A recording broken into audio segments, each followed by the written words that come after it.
Selanjutnya kita akan membahas tentang filum kedua, yaitu filum Coelenterata atau Cnidaria. Filum Coelenterata ini berasal dari kata coel yang artinya rongga. Jadi filum Coelenterata ini terdiri dari hewan-hewan yang memiliki rongga di bagian tengahnya. Disebut juga sebagai hewan cnidaria karena dia memiliki sel sengat atau cnidosit yang fungsinya untuk melumpuhkan mangsa. Sebagian besar hidup di laut kecuali hidra yang hidup di air tawar. Kemudian Coelenterata ini memiliki dua bentuk kehidupan, yaitu bentuk polip dan juga medusa. Seperti apa ya bentuknya? Nah, kalau polip ini dia sifatnya menetap. Kalau medusa dia dapat berenang secara bebas. Nah, ini adalah bentuknya.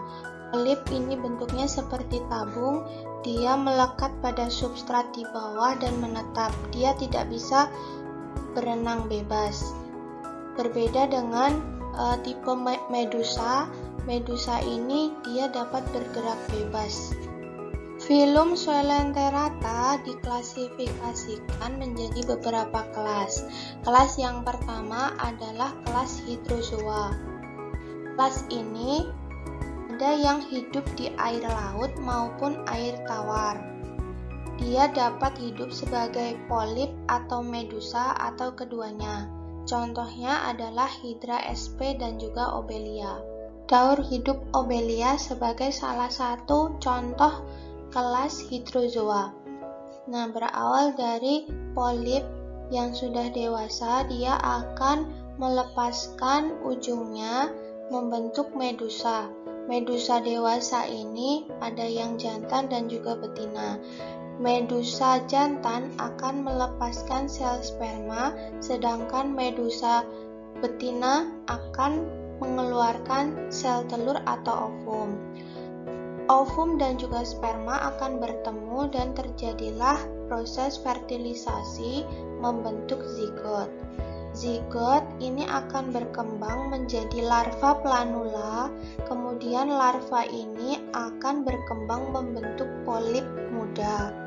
Polip muda kemudian akan berkembang lagi menjadi koloni dewasa dan siklus atau daur hidup Obelia akan berputar lagi. Kemudian ada kelas Scyphozoa yang disebut juga sebagai ubur-ubur. Dia hidup di laut dengan warna beragam dan semi-transparan. Kelas Scyphozoa ini didominasi oleh tipe medusa. Contohnya adalah Aurelia aurita atau ubur-ubur. Ini adalah gambar daur hidup Aurelia aurita atau ubur-ubur. Dimulai dari Aurelia betina dewasa, dia akan mengeluarkan sel telur, sedangkan Aurelia jantan dewasa akan mengeluarkan sel sperma. Sel telur dan juga sperma akan bertemu dan terjadilah pembuahan membentuk zigot. Zigot kemudian akan berkembang menjadi larva planula. Larva planula berkembang menjadi Scyphistoma dan berkembang lagi membentuk strobila yang seperti kuncup. Nah, strobila ini akan melepaskan bagian teratasnya yang disebut sebagai Evira. Evira berkembang menjadi medusa muda, selanjutnya berubah atau berkembang menjadi medusa yang dewasa. Sehingga daur hidup akan berulang lagi. Kemudian kelas yang ketiga adalah kelas Anthozoa. Anthozoa ini memiliki bentuk seperti bunga. Disebut juga sebagai anemon laut. Dia tidak memiliki tipe medusa tetapi hanya memiliki tipe polip. Contohnya adalah Acrodora sp.